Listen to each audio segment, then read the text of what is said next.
Welcome to I Am Ultimate's coverage of the 2021 Ultimate Canada Invitational. We're here in now what is sunny Ottawa, Ontario, UPI Fields for the Women's Masters Final between Alberta's Berta and Ottawa's StellO.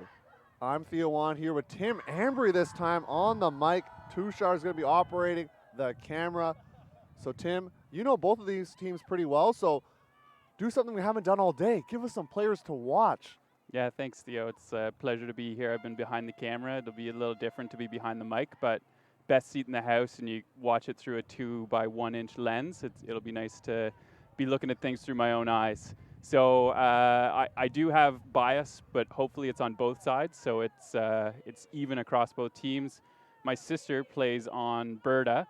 She's number 28, Heather Ambry, and she would be one of my players to watch in addition to number 90, Robin Bosniak. They both were dominant O-line cutters for Berta yesterday. And on the StellO side, and my bias that way is that I coach the Stella team, which is the younger version of StellO, O for old. So the StellO group really has strength in their handlers, particularly Jessie Brown, who's out there right now with the blue cap on.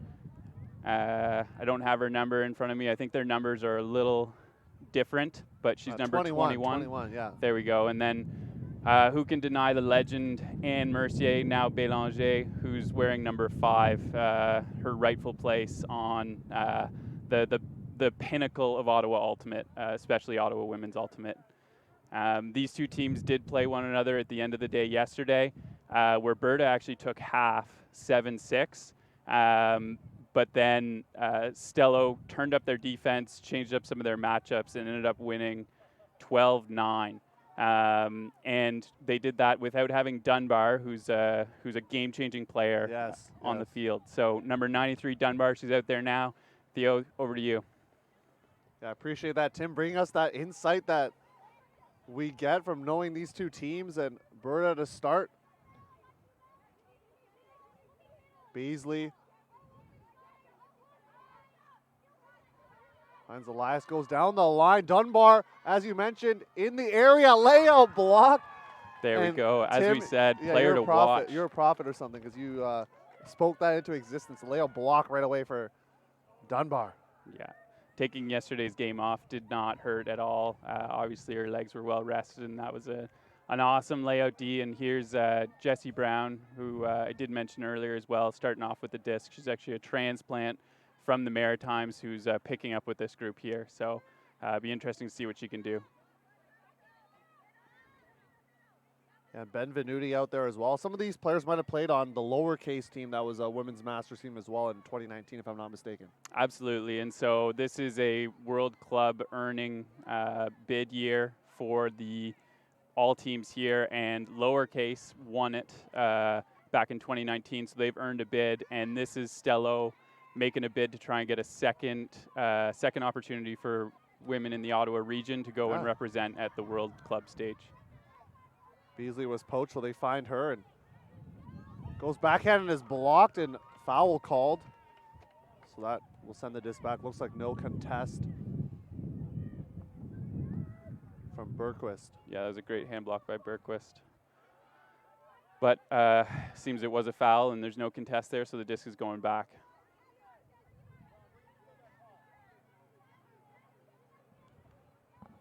Beasley looking for options.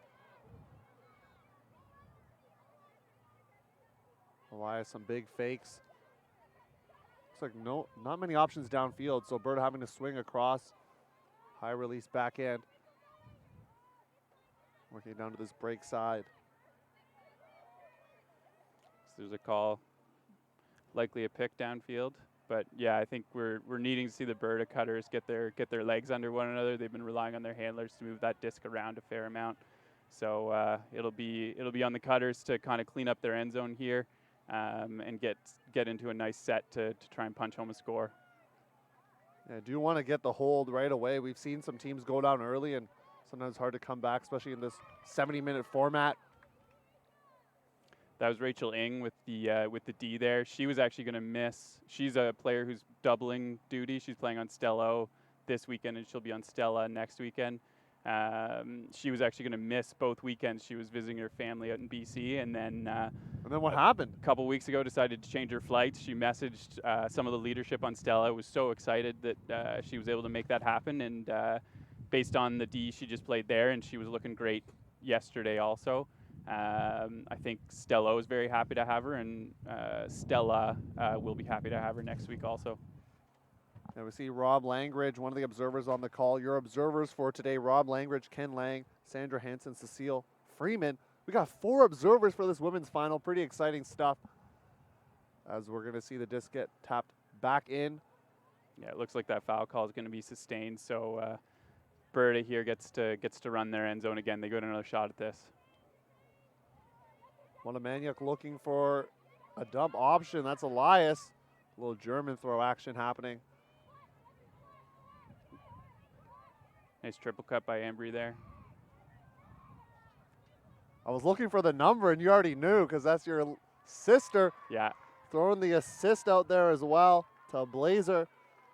Yeah, they punched that in. Heather Embry, she called me yesterday after the game just to kind of see what my thoughts were, get a little solicited feedback from me. So being the older brother and a bit of a coaching mindset, I told her to make sure that she's making the second effort on any play, even if that disc isn't unintended for her, to activate her legs and go get it, because I think there's opportunity for cleanup down there.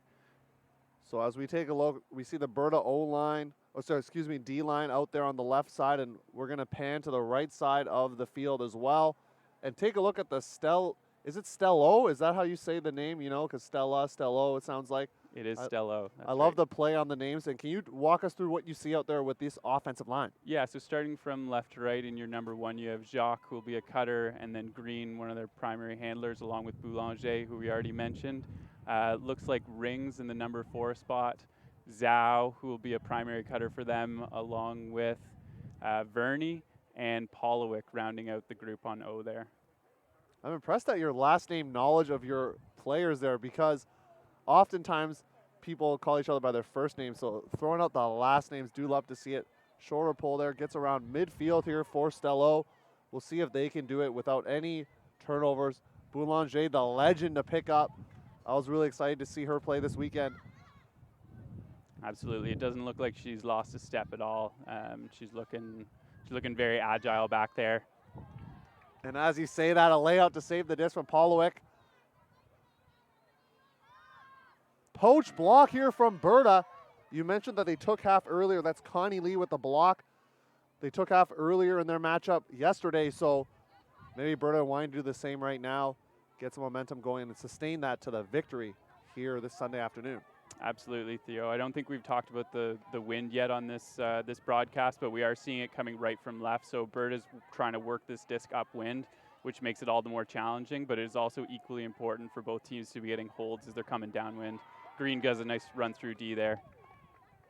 Yeah, that's Samantha Green, who was on the World Games applicant pool, if I'm not mistaken. So she absolutely was, and she normally comes with her own cheering section. So she's got 3 kids that she often brings with her to practices and tournaments. She's got a daughter and 2 twin boys.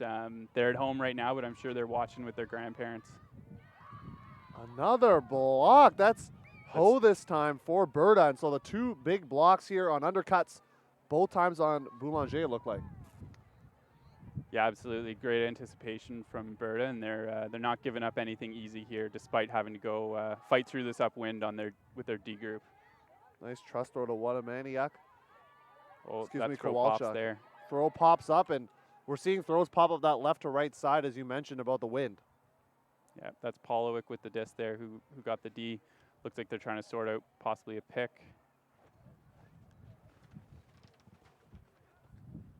Wind's been coming down in and out throughout the day, especially on the broadcast. So if you hear that, you know there's some wind coming out on the fields. Boulanger going to quarterback this offense here. Interesting, trying to go down the line, but instead it curves into the middle of the field, and Berta, the 3rd break chance here. Can they cash it in? Yeah, it's a good question. It's just a couple of miss drops. I'd say both teams are just trying to get their legs under them here. This is a final. It does create some jitters. I mean, for StellO, these players have likely been coming out here their entire careers, practices, tournaments, the whole way. So once they get their legs under them, I think this will just become familiar to them. It was Vernie to Polowick on that score there. Took them a couple tries, but they finally punch it in. Able to get the hold, and that's important for them in this matchup.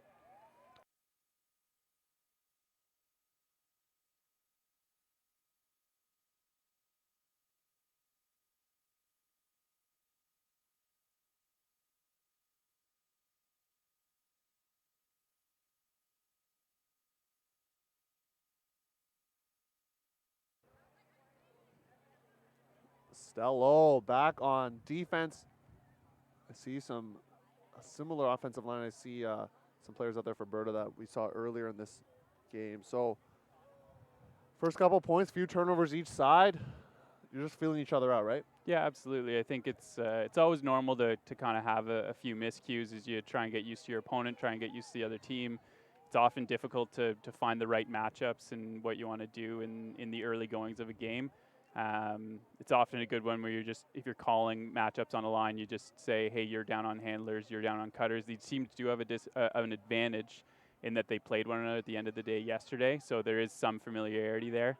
And Berta has been running pretty consistently with this O-line from what I saw yesterday and through today.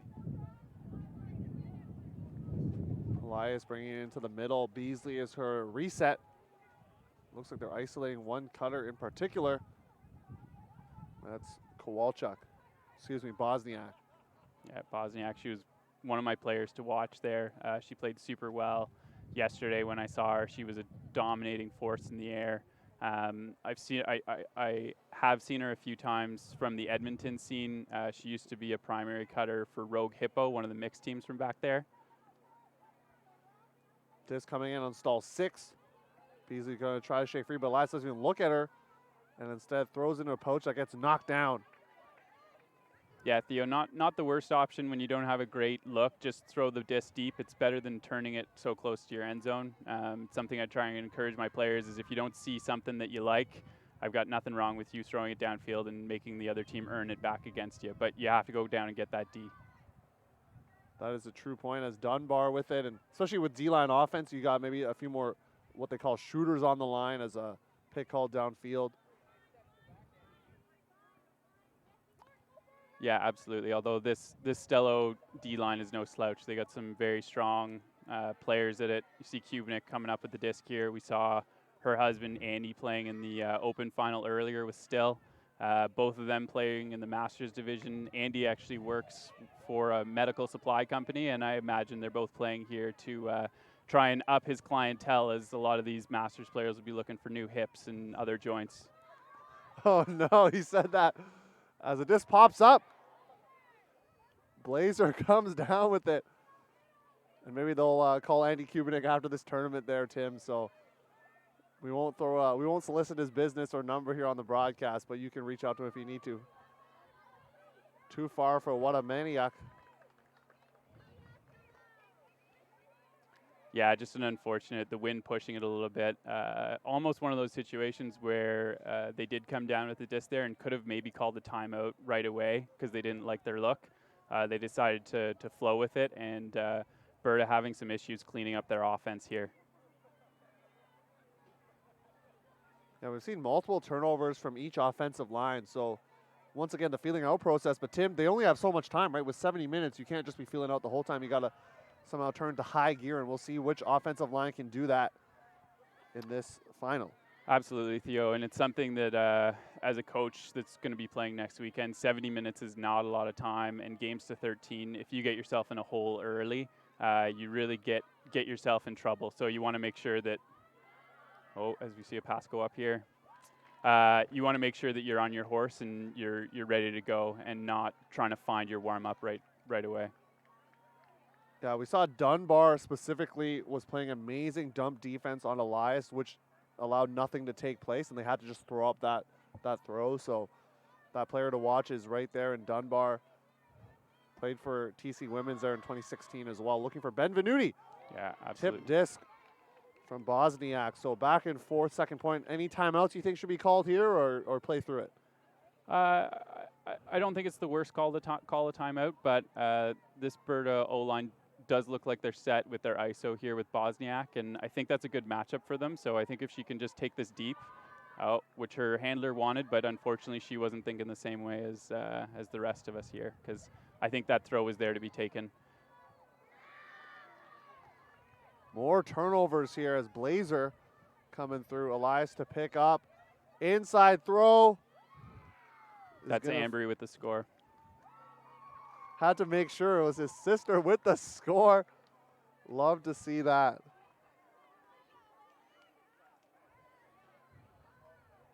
Yeah, Theo, I think you credited Dunbar's defense there on the bail, and I think one of the things that Berta should be conscious of is making sure they're positioning themselves well when it does come to setting up their bails. There's so much of the work that has to be done ahead of the disc getting into a high stall count, where you're positioning yourself on the field and where you're setting yourself up for a big upline. And if you realize that it's not there, being able to clear space and give an opportunity for someone else to come in and take the reset. Less than 55 minutes here in this women's final. 2-1 the score. Our last game, if you check that out, had a game not go to cap, so it actually ended 10 minutes before cap. We'll see if this game does the same. If these two teams end up having some really proficient offense, we could see that again. So game to 13, 70 minutes long here in the final. Yeah, I'd say from what we've seen in the first couple points here, there's not really a risk of one of them getting to 13, but we'll see if they give themselves a chance to clean it up. We've seen both teams that have the wind and have the offensive start not being able to punch it in with a clean go. So StellO's got a chance here to try it again. They've got a similar looking O-line as the last one they put on with a few different players mixed in. Yeah, Ryush going right away and just too far for Vernie. I don't see Boulanger on this point, though. No, you're right. I think they gave her a point off, which is fine. I think with Green's Ryu, out there, though, yeah, Ryu, Green, and Lug, they've all got a good chance here to make up for Anne not being out there, for Boulanger not being out there. Foul called on the throw, so Vernie fouling her player there in Kowalchuk. So that a round is going to be negated, and we're going to go back to stall one here for Berta. Love the team name, the apostrophe Berta, taking away the A. I guess that comes with age. High stall count, no options.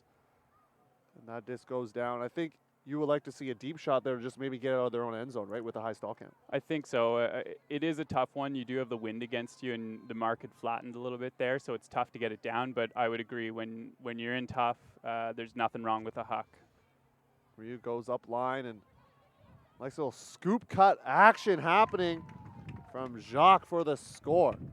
Yeah, that was Green to Jacques. Really nice connection there, and that O-line showing that they didn't miss Boulanger at all. And we'll see if StellO maybe considers bringing Boulanger out for a D point here to see if they can get an upwind break. Throughout her career, has she been more of a D-line player, do you know, or has she played a bit of both? Or I think the legend goes where she wants. You know, she's engineered some excellent championship teams, you know, both in Canada and in the U.S. With Scandal. She did take the USAU championship there a few times, so she's not coming out on the line right now for the D, so perhaps we'll see her on the next O point, but we do have a very similar O line for Berta right now, and StellO continuing to roll some different players on their D group. I like that, especially early, giving everyone a chance to get in the game, get their legs moving, and then see who's playing well, and you can then insert a power line there towards the end. Absolutely, absolutely. It's still an upwind, downwind game right now. Every team has scored on their downwind, even if it hasn't been so clean. So you're just testing the water, seeing what works, and then try and get your opportunity to take a lead and get a break. Easily low throw, scooped up by Fung. Drop in the middle of the field by Bosniak, and Stella, chance for a break. Yeah, here's StellO. Here's Jesse Brown with the disc, moving it up to Dunbar. Dunbar launching a flick again. Bosniak scooping it up, and really impressed with her early on in this game. Beasley going the other way. Back and forth action. Blazer. It's going to need some help soon. Yeah, unfortunately, she was surrounded by StellO players, so didn't really have a friendly look, but they managed to keep the disc alive, so no harm, no foul on this one. Beasley, some fakes looking for Elias. Some great dump defense, push pass last second there. The StellO dump defense has been really impressing, forcing a lot of tight throws downfield or just tight resets in general. Yeah, absolutely. It's it starts with a little poachy look, and then they tighten up and make it really difficult. But great push in for a score there from my two players to watch, Ambry to Bosniak. Yeah, you're really able to tell us who to watch out for, and they're really showing their stuff. 3-2 the score. And Tim, as we have a chance for a break here, you mentioned coaching StellO. What got you into coaching specifically? Was there a certain event or people that really inspired you to get into the field of coaching? Yeah, it's a good question. I think for a lot of people who have kind of taken on a lifestyle approach that involves ultimate, it's hard to walk away from it. I did try, I don't know if I want to officially call it a retirement, but I stepped back from the sport a little bit in 2018 just to see what my other options might look like. I worked a little more in real estate on the side and tried to make something work, but really felt there was a void in my life missing Frisbee. So decided to get back in, but didn't quite have the body to get in at a level that I thought was acceptable. So decided to give coaching a try, applied to join StellO, and they accepted me, and I've been with them since 2019 now. And what are, as we mentioned, we're highlighting both teams here, but in terms of StellO, what have been some things you've tried to implement as a coaching staff to really help the growth of women's ultimate here in Ottawa? I know the Wicked team has been very successful as well in the junior scene, so kind of coaching some of those players as well, right? I don't have any involvement with the juniors directly. Just want to see the outcome of this. Ryu slinging it to Zhao. And that's easy does it for StellO. Absolutely. That's our first nice hold from an O-line here. So let's see if they can take some momentum from that and try and generate something as they go upwind. To circle back to your question about the women's scene in Ottawa, there is a very strong Wicked program, the Wicked West, which is the most competitive group, and then the Wicked East, which is the one below that. Is doing very strong and has some great people who I think have been on your podcast before, Theo, kind of promoting them, including Hunter, who we saw playing with Still. He's one of their head coaches, along with the Bélangers are quite involved. Just a really good effort from the Ottawa community to make that happen. I'd also like to shout out the group from Luna, who's the other adult women's team that's coached by Gavin Thompson, as well as Alicia Racine.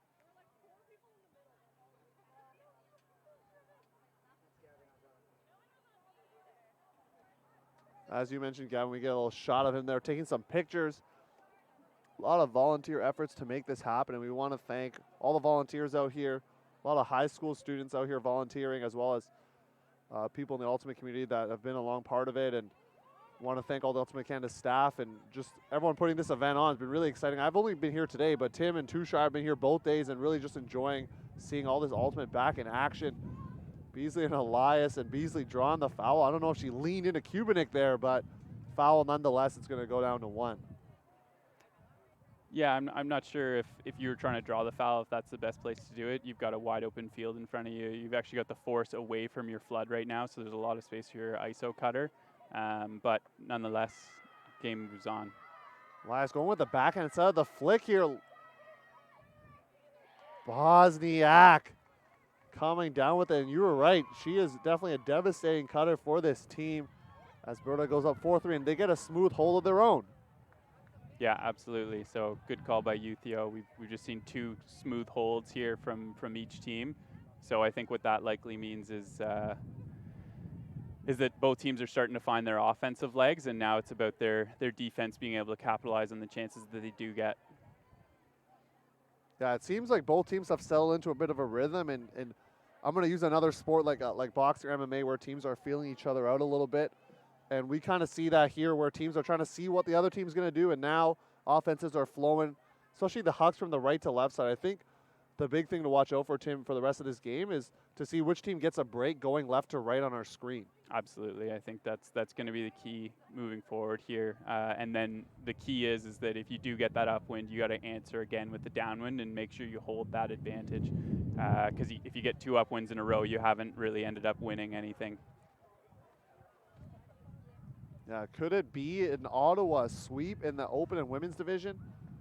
Or is Alberta's own Berta trying to steal the thunder and get a bid here to the World Ultimate Club Championships happening next year, I believe in Lebanon, Ohio, if I'm not mistaken, 2022 World Games also going to be happening in the U.S. in Birmingham, Alabama. Yeah, I think, don't they refer to Lebanon, Ohio as the Amsterdam of the Midwest?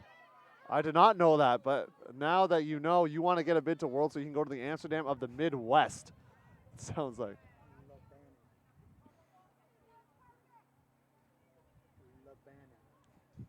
It's Lebanon, not Lebanon. I think we just received that. Yeah, that Lebanon, Ohio. There you go. Sorry about that for any Ohioans watching the broadcast there. I think we're actually quite popular in Ohio. Jacques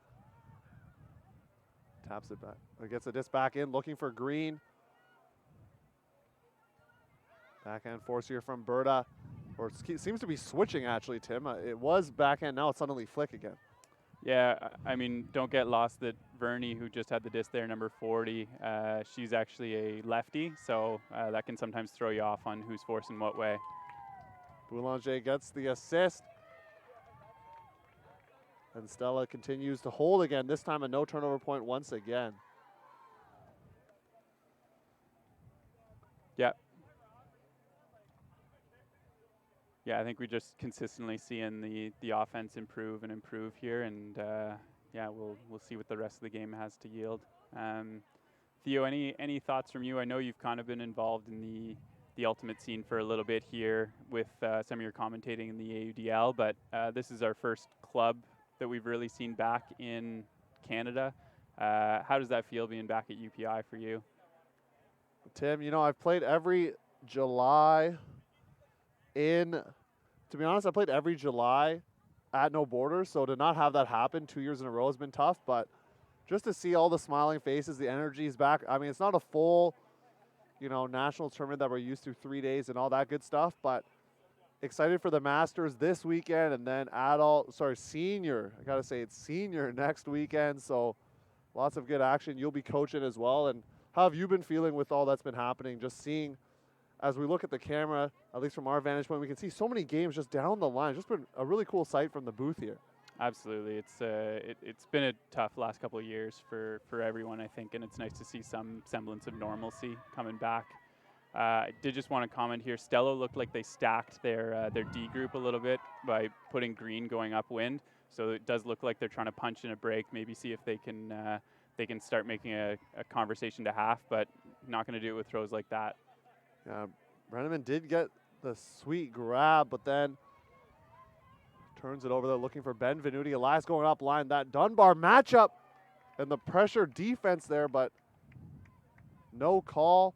I think that throw was a little further anyways than probably both players wanted.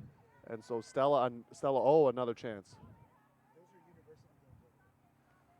Yeah, so I think just on that, it would be nice to see Berta giving themselves a little more of an opportunity when they're that close to the end zone.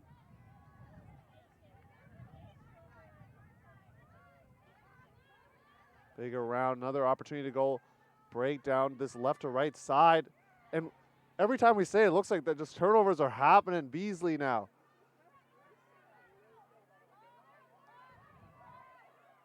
There you go. That was a nice, much nicer cut set up there from Ambry for the score. I think that's what Berta needs to be doing when they get that close to the end zone, not trying to run in from behind and super close to their handler.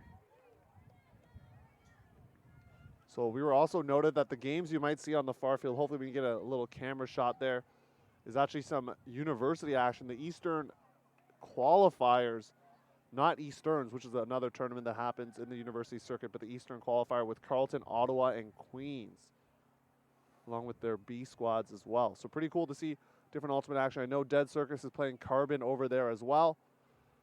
And so still some games going on the last time slot. Tim, you live in Ottawa, so you'll have a quicker drive home than myself. Yeah, I will. But speaking of university, you and I actually are alma mater together. We both went to the University of Guelph back in the day. Yeah, go Griffins, you know, go Griffins, as they say. Now I work at the University of Toronto, so I can't say that too loud, but I am a Griffin in terms of alumni. And Tushar, where'd you go to? He can't be heard on the mic, but Tushar, where'd you go to school? Waterloo and dropped out. You don't need a degree to be an entrepreneur.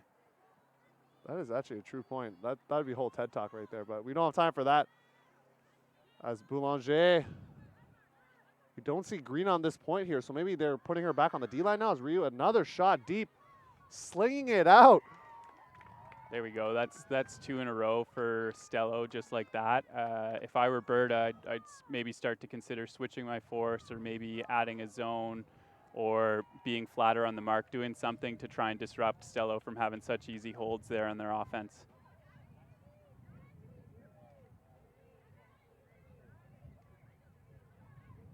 See some discussion here, but there was no timeout called as StellO's defensive line coming out onto the field. No Green this time, but Dunbar staying as a D-line mainstay, and maybe she'll get another block because she's provided some highlight reel plays already. Yeah, absolutely, playing super well. Be always a pleasure to see her on the field. So with the score at 5-5, Theo, and really this is an opportunity where if you can get a break, you have a great shot to take half if you're StellO. Yeah, I maybe, Tim, I know you're the coaching prowess. I'm going to go with the analyst mindset here, but I would also try to maybe stack the D-line, because then if you can get the break, that's like, as you said, getting half. So we'll see what they decide to do, but Berta did start on offense. So StellO trying to get that break for half and then get it on, Beasley. Same offensive line here for Berta. Last few points have been offense ridden here. Smooth holds both ways. More so for StellO, especially that right to left side. Ooh. Elias had the disc, no strip called, and it's going to be StellO disc. Yeah, if Dunbar didn't get her hand on that disc, she certainly applied the pressure and made that catch difficult, and StellO gets to collect the disc right around half here, so that's a great opportunity to try and punch things in. Big yard loss with that throw, though. Humanek trying to gain it all back and more. Brenneman, but too high. Maybe she could have waited it out potentially, but defender on her back, so can't really do that. Yeah, that's an unfortunate one. Let's see if Ambry can turn it around here and just go deep. She's got the lane for sure. Elias looking, I'm not sure.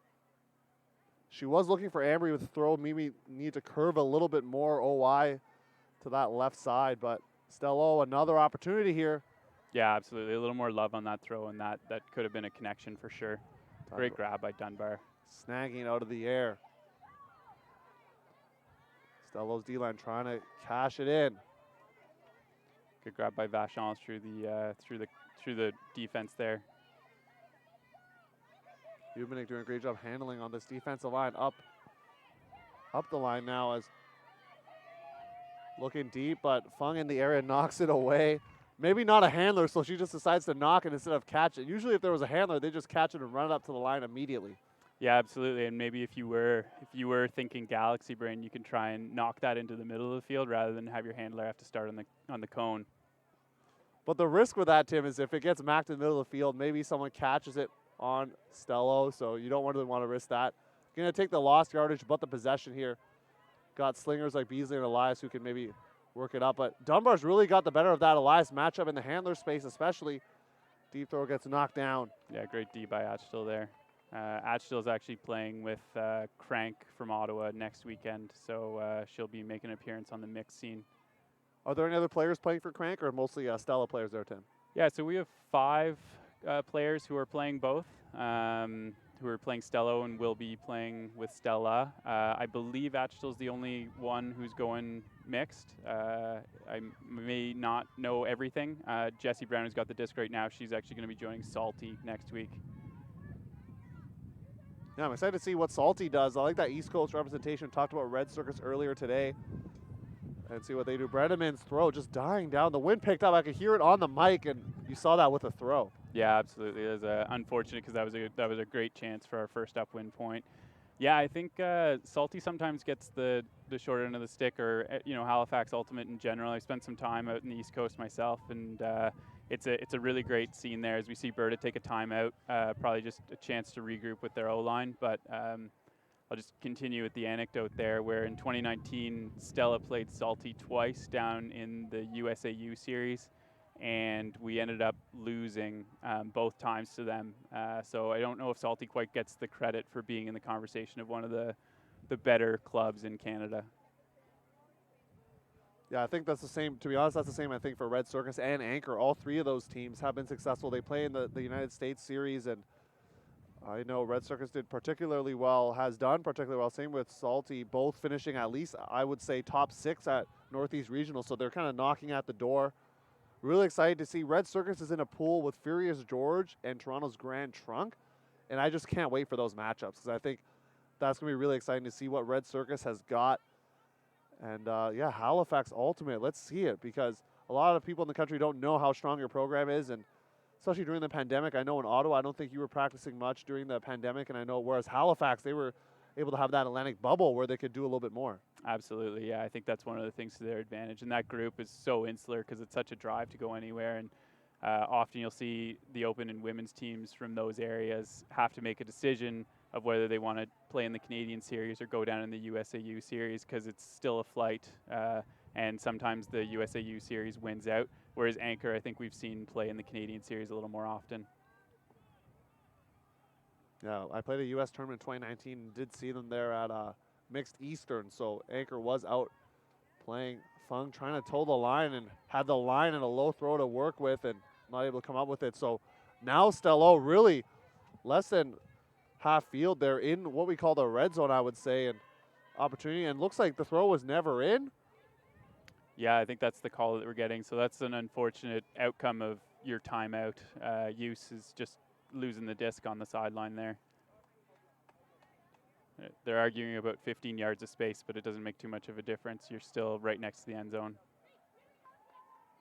Either way, it's a golden opportunity for StellO. They're in their vertical stack. They got 4 cutters downfield, and now Dunbar going to come out of the stack, attacks the disc, which is smart, instead of letting it come to her. Yeah, and I think we should credit Brianna Kubinick there. She just gave a ton of space. You know, they weren't crowding their handlers and really just let Dunbar and Brown work it around. Trying to get the upwind break, left to right side on your screen. Dunbar knocking at the door. Benvenuti up the line. She gets the break for StellO. There it is. That's the upwind break that we've been talking about, and that may be the game-changing moment there. Now StellO's got to take that momentum and carry it down with them on the downwind here and make sure they continue to get that hold.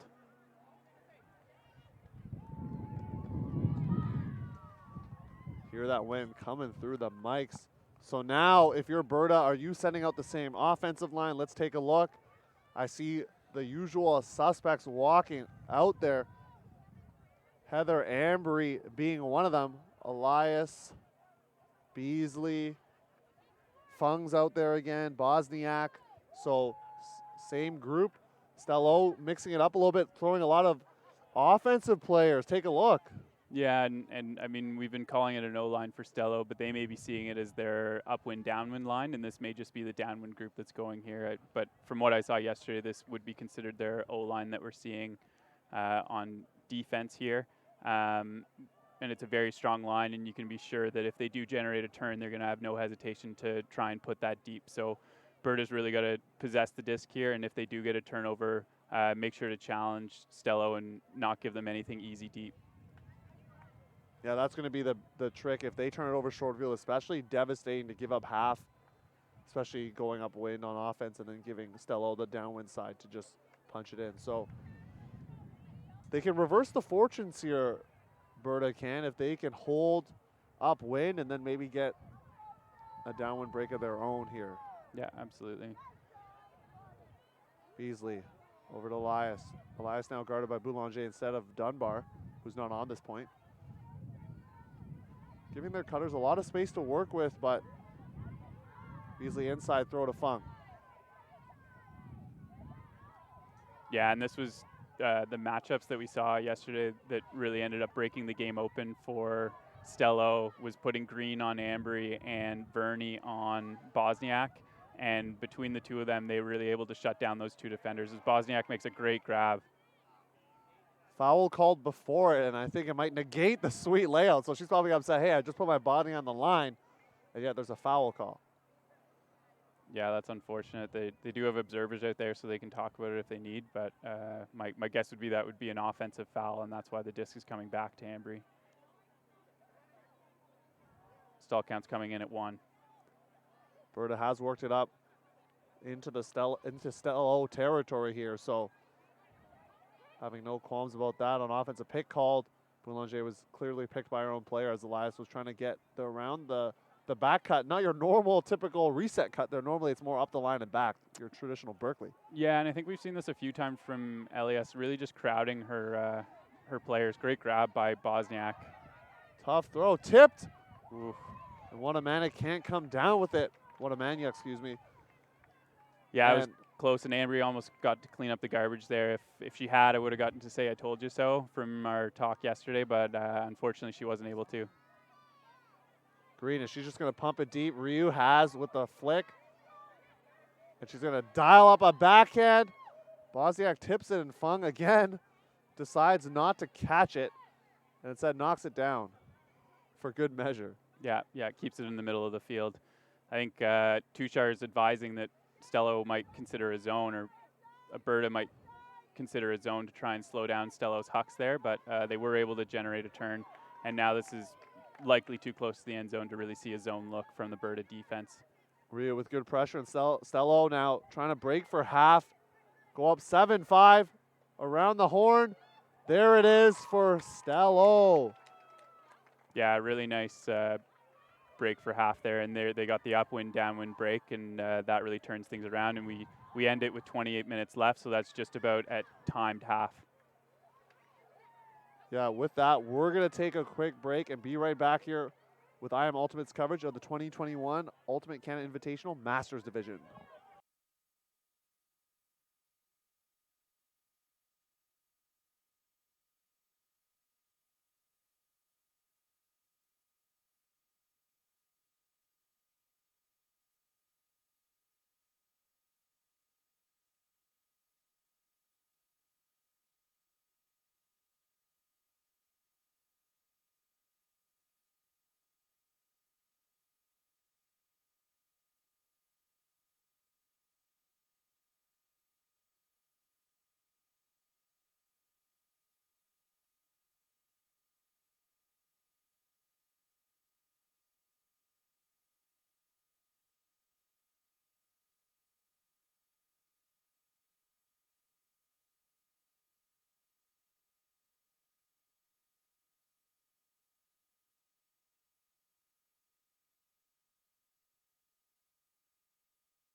You're watching I Am Ultimate's coverage of the 2021 Ultimate Canada Invitational.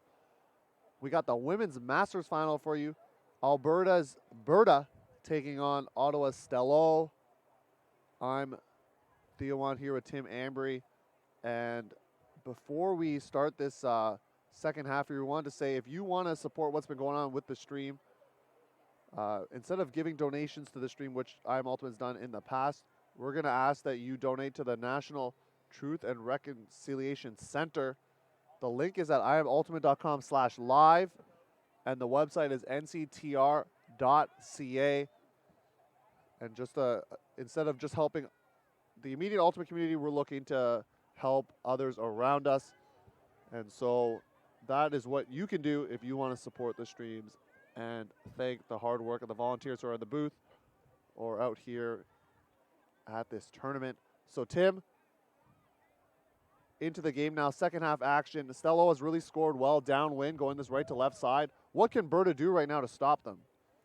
Yeah, and Berta's in a tough position here, down 2, going and having an O point coming right against them. And Ryu had the disc there, and she had a couple nice hucks coming out of that spot. I think either changing your force, putting on a zone, or flattening your mark would be an opportunity to try and slow things down. We saw some pretty good downfield defense there, so they were able to stop that first look. Looks like we had a pick downfield, and that's why we're back to the thrower here.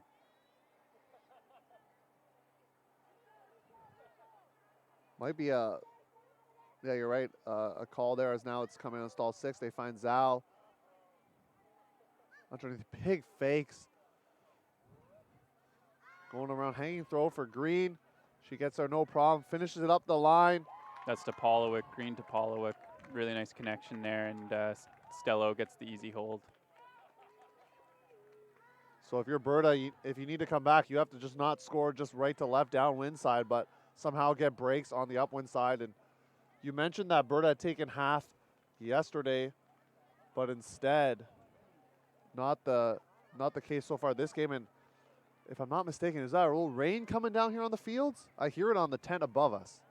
Yeah, I think we're seeing a little rain. It was originally, I think Sunday was supposed to have a fair amount of rain in the forecast, and then we got super lucky. Actually, for the end of September in Ottawa, we really ended up with some great weather. Yesterday it was sunny and great temperature all day, not too much wind, and that's what we saw most of the day today until right now.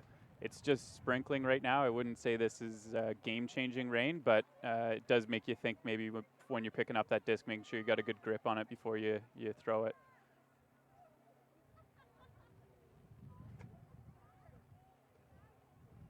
Yeah, we saw some drop discs, especially that first game there. Tim, you're on the camera for that, so you definitely saw it through that small lens you were talking about. But the wet disc, the dew on the ground caused a lot of drops, and maybe that will happen again. And you never know. So whenever there's a comeback, sometimes some funky things happen. Just, a drop disc here or there, batted disc, those things. So maybe that could happen for Berta as they make their comeback attempt. Absolutely. I think that's one of those things from your podcast, the lightning delay in Nationals 2011, where the one team seemed like they were up. Odyssey seemed like they were well up on TFP. There was a lightning delay, and TFP came right back and ended up winning the game without any issue. So that's quite a ways back, but there's no reason why it couldn't happen again. Yeah, momentum change in completely different teams. It sometimes happens. Hopefully no delay here, and teams can just play through. Looks like a foul called potentially. There was some movement downfield with Dunbar and Elias. They've been going at it kind of all game in that matchup, and some talk on the mark as well. Yeah, I'm not too clear what ended up happening there. It seemed almost like a throwaway. Oh, stall down is the call. Looks like not 100% sure if it's contested or not. Looks like it's not going to be contested. And Tim, appreciate you mentioning the podcast. Been really working hard at it with Danny Proby, Hucking A. You can check it out on any podcast platform. Follow us on social media as well. We'll both be at UCI next week, so we're excited for that. But back to the action here. Elias trying to initiate something, but more calls downfield. Yeah, looks. What are we coming in at here? Looks like 6, stall count of 6. So there's not a lot of time for Berta to move that disc. Elias going with An open side flick to Beasley, punctuates it with the spike, and Tanya Beasley trying to fire up the squad. Elias with their 3rd assist, and yeah, and I would say that was one of the better better end zone offenses that we've seen from Berta so far. So that's good to see. Maybe means their O-line's worked out some of their kinks, and now they really have to go turn around and earn this upwind.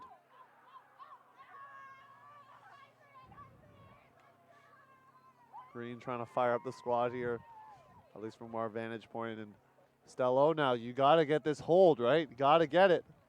Rain's coming down, got to be careful. It's spitting, right? It's not, you know, torrential downpour or anything like that, but you got to make sure that you take good care of the disc. Maybe handlers wipe it off a little bit, things like that. Yeah, absolutely. I do. Looking out to our right here, it does seem like we've got some blue sky coming, so hopefully this is short-lived and we can go back to the nice sunny day we were having. As you mentioned, Green pumping up the O-line, but didn't actually end up going out for the point, so they're subbing in some different people. Maybe resting her for some D points, I don't know, or just giving her a break. Is she playing next week as well, or? She is. She's one of our players for Stella. She's been with the team for a while and one of our key players.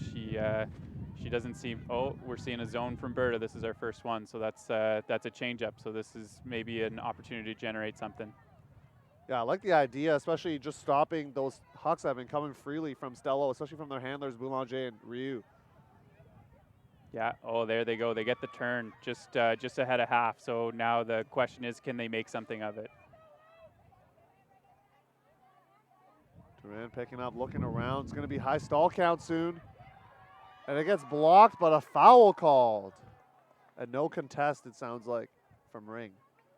There we go. Unfortunately, Berta really didn't have too many options there. Their downfield cutters didn't seem to be generating anything in the lane, so they're just putting it deep. And you know what? I'll take that in the absence of anything else. But it'd be nice to see something a little crisper, and maybe that's an opportunity for them to make more of a fast break of their turn opportunity rather than setting up and letting StellO play D.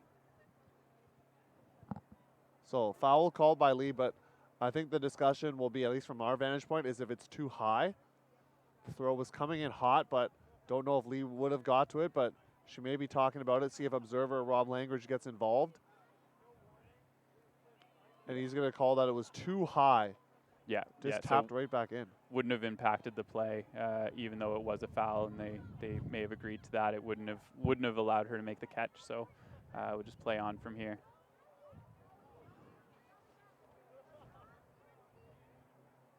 Disc too high for Ho there as Lee back on the mark.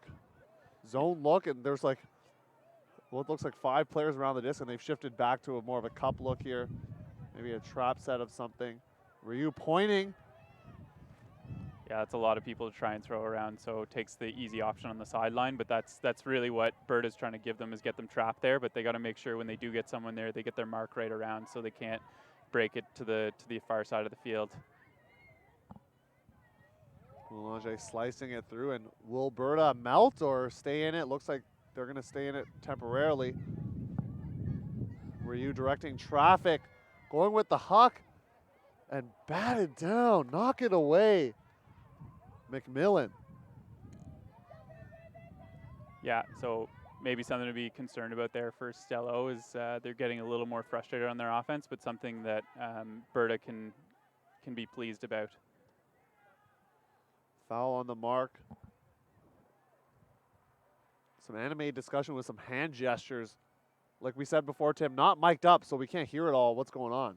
No, it's unfortunate. I think the people are getting better to incorporate hand gestures, especially when they play at a more international level. It becomes the universal language when you can do hand gestures, and certainly helps us and anyone who's spectating understand what's going on the field.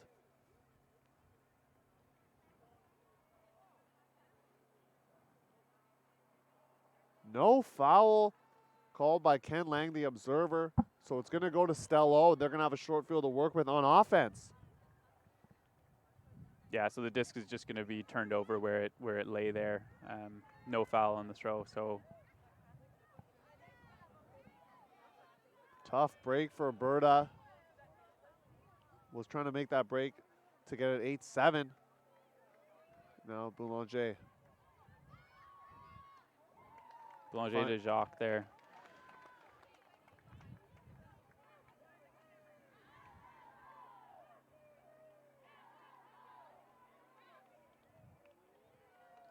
Third goal for Jacques, tearing up the score sheet for StellO. 9-6. If you're Berta, you just let that opportunity slip away there.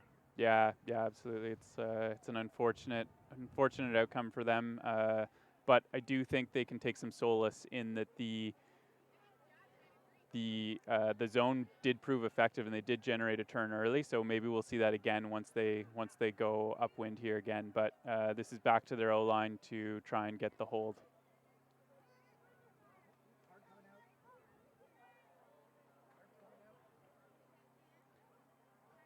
So it looks like we're getting a PMF here on Boulanger for some of the play that was on field. I'm not sure what exactly the incident was, but the observer giving a card.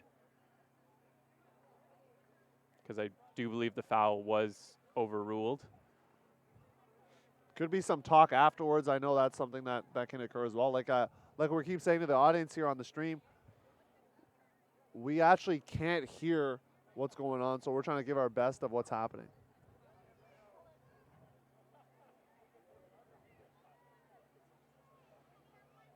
So Brenneman's going to have the pull here for StellO.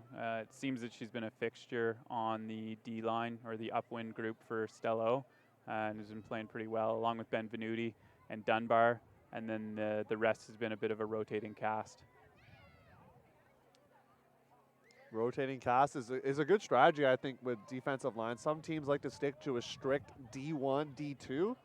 But I'm of the mindset if you can get 13, 12, even 14, whatever it looks like, really solid players that you trust, that you just call them your D1 and you just kind of mix them in and out. Yeah, I couldn't agree more. Find your group and keep your legs fresh. Ambry breaking deep on Brenneman. But a poach D from Brown there comes across and does it. So the onus there was on the Berta player who was deep, who was getting poached, to make sure to draw Brown away and not give up that D. Here's dangerous territory for Berta. There's less than 13 minutes left, and so you're going to really need to score here. Somehow generate a turn as a call is made downfield, but you need to somehow generate a turn because otherwise time is just not on your side, not in your favor. Yeah, and that's the struggle with a 70-minute game is there's not a lot of room here for getting broken and then climbing away back into the game because it's a bit of a hole, but they're gifted one right outside the end zone and looks like they're going for a fast break here. Bees is going to call a foul. I would have liked maybe a contact call there because then you can keep the play moving because Elias was poached and still is. Agreed, and it might behoove Elias there to jam, try and get to the open side and put something away. Defender was left in the dust. There's no way someone could be that open in the end zone, right? So it looks like there's a foul call.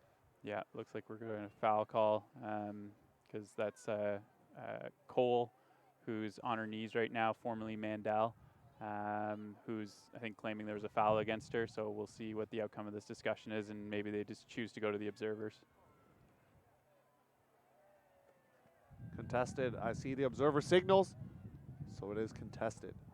Contested, and rather than going into the observer for a ruling, they decide to send it back to the thrower, and so we'll see what Berta can do with this.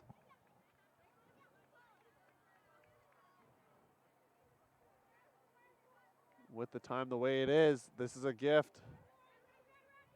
Working so close. Elias, big fakes. Ambry shimmy and shaking, but Brenneman with the block. Great defense. Yeah, maybe a little too much dancing there on that cut. I think a nice triple cut is a good idea, but I think you got to make sure that you're being clear with your handler about where you're going, especially as the stall count climbs there.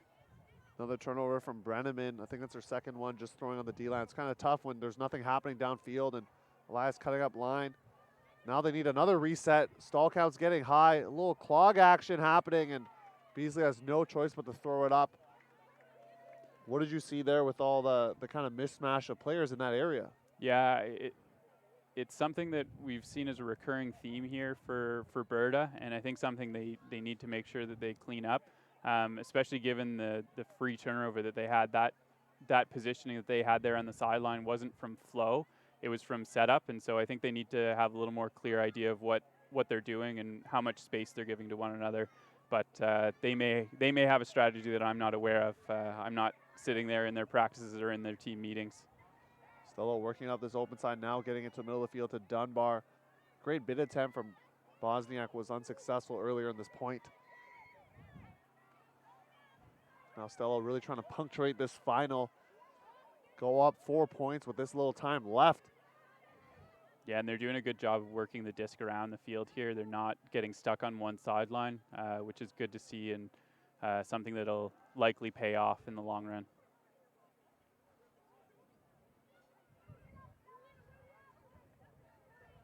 And then goes around to Dunbar.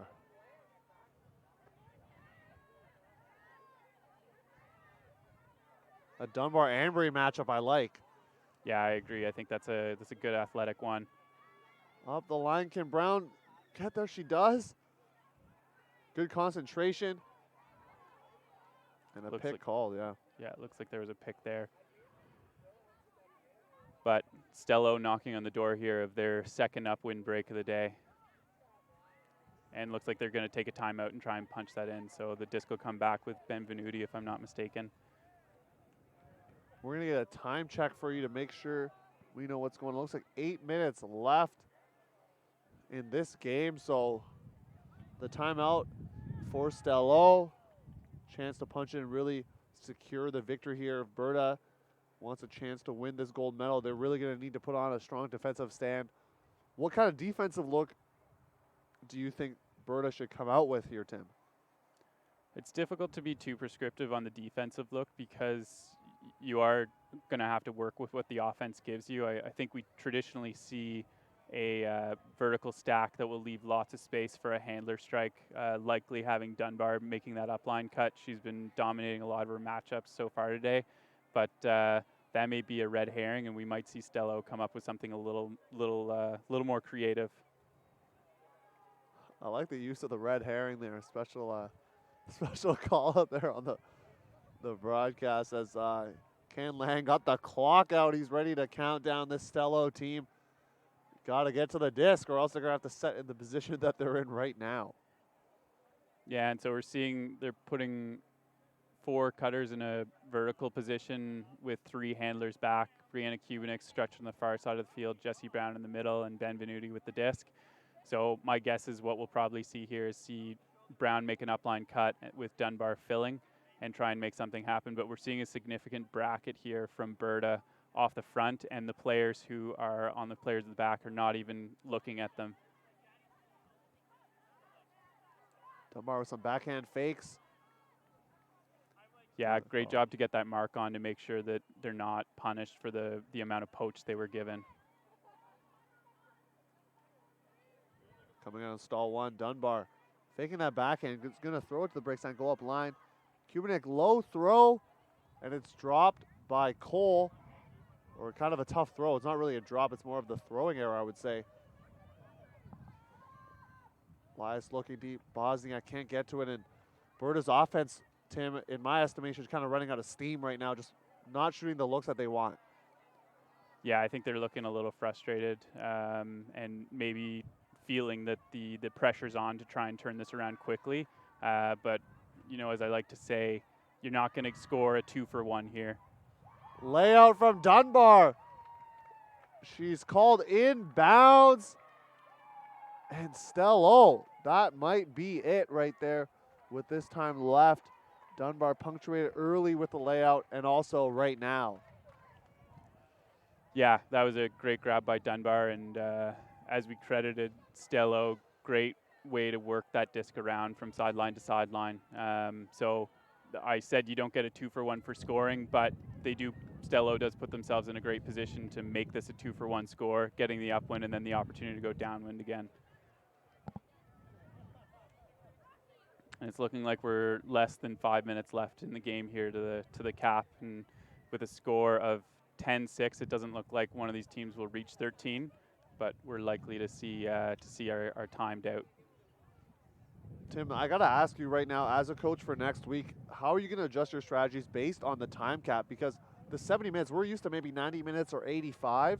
So this 70-minute format, it's going to bring out some different strategies, especially early on, because sometimes you can ride out some waves of momentum, but not so much if it's a game to 13 with 70 minutes. Yeah, it's a good point. I don't want to give away too much, Oh, but yeah, I think that's if true. we Don't want to shout it to the world here, Tim. I do appreciate that. That's true, but if we come out strong, stay strong, and finish strong, I think we'll give ourselves a good opportunity to make the most of the 70 minutes that we do have. Yeah, I would say it's the starting strong for me is, I think, the big thing. Not that I'm coaching next week. I'll be here back in the booth, but I think starting strong is super important for any team that's playing next weekend, especially the 70 minutes. You're learning lessons here from the live stream. There's another block here.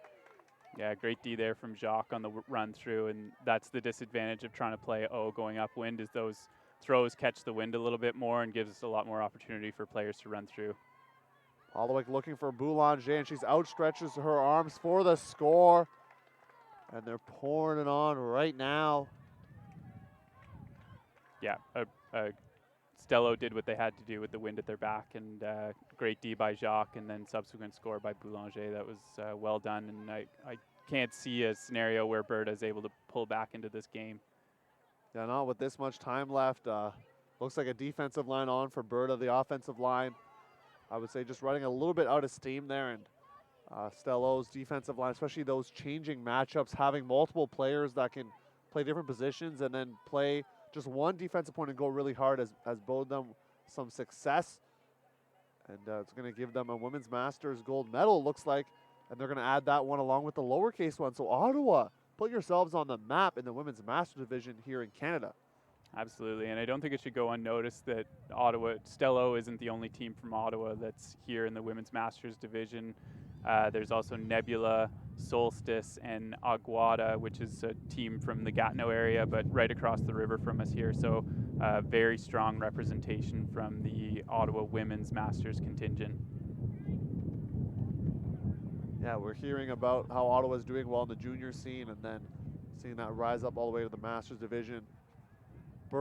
Alberta specifically is going to send a women's team. Wild-ish is their name, so maybe Wild and Friends, they could have called it something like that. So we'll see them as well at UCI in the women's division next weekend, which is exciting. Last few points, we're wrapping up here at UCI Masters. We really appreciate you tuning in. Want to thank, again, Tushar Singh, IamUltimate.com for putting this together on for the Ultimate Canada and the Ultimate community at large here. Yeah, and we saw StellO come out with a zone there and actually forcing the opposite sideline than what we'd traditionally been seeing, and they generated a turn right away, but unfortunately weren't able to punch it in. Yeah, at this point the horn could go off any time here, Tim, and a drop just right close to the end zone's gonna, I mean, the victory was sealed a few points ago, but now StellO trying to get their 12th. Some fakes around. Going to go to the break side for the score. Yeah, great break by Vachon to Ing for the score there, and I think that really punctuates it. And we may have misspoke. We might see StellO get to point cap rather than getting to time cap here because they do have the wind at their back.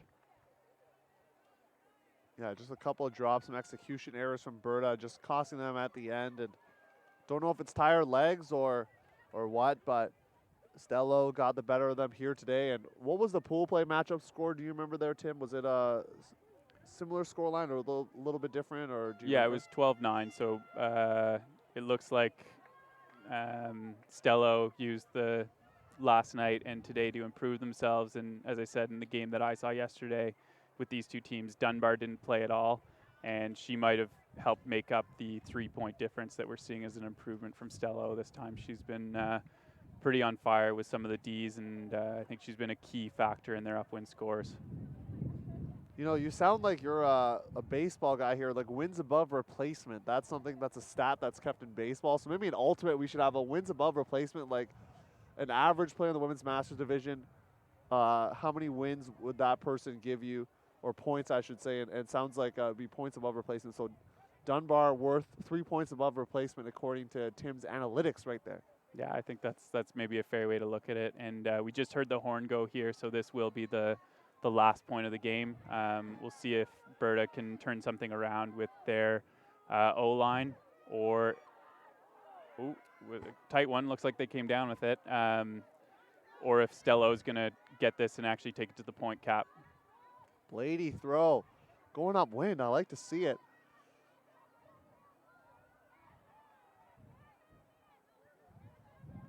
Laser resets.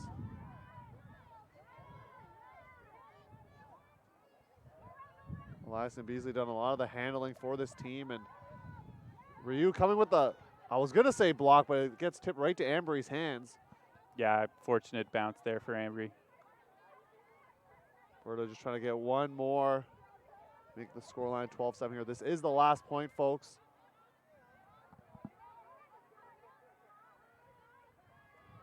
Up the line of Beasley, and it's going to go around for the grab to Fung. Yeah, and I think a great way to close things out for Berta, get that upwind score with their O-line, really give themselves some confidence and some knowledge that they had the potential to be in this game with StellO.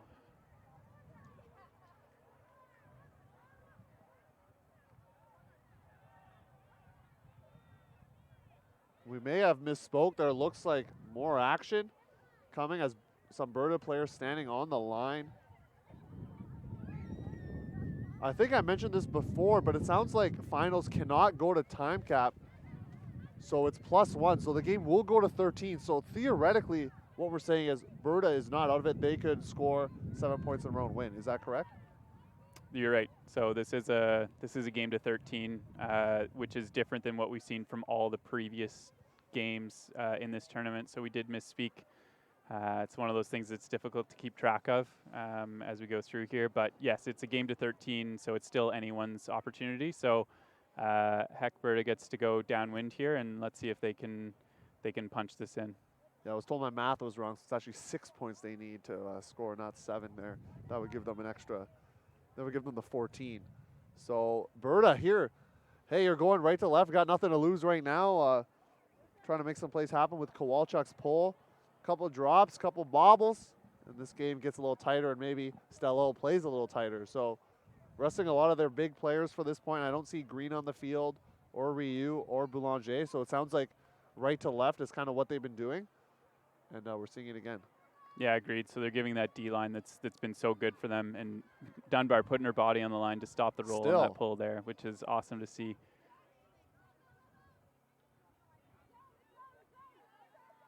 Vachon is in that zone. They're going to want to keep it on the sideline, so StellO needs to get rid of it at some point unless they're just going to work it up into the teeth of that Cup defense. Yeah, and Crash there, and the Cup does a good job of collapsing and puts Brown in a difficult position, but she really throws a creative one across the field there for Dunbar. The zone maybe not as effective as Berta wanted as StellO sliced through it. Now knocking on the door of a gold medal. Dunbar continues to put her body on the line, chasing down that disc.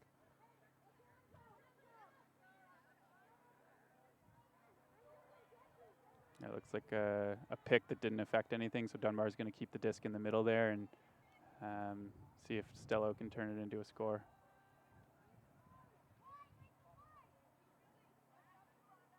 Dunbar looking for option, flips it up, and there it is. StellO are your 2021 Ultimate Canada Invitational Women's Masters champions. Tim, what a game. 13-7 is the score. StellO representing for Ottawa here. We're in Ottawa, Ontario, and StellO winning on their home turf. I'm sure they've won many a game and tournament on this field, no borders specifically.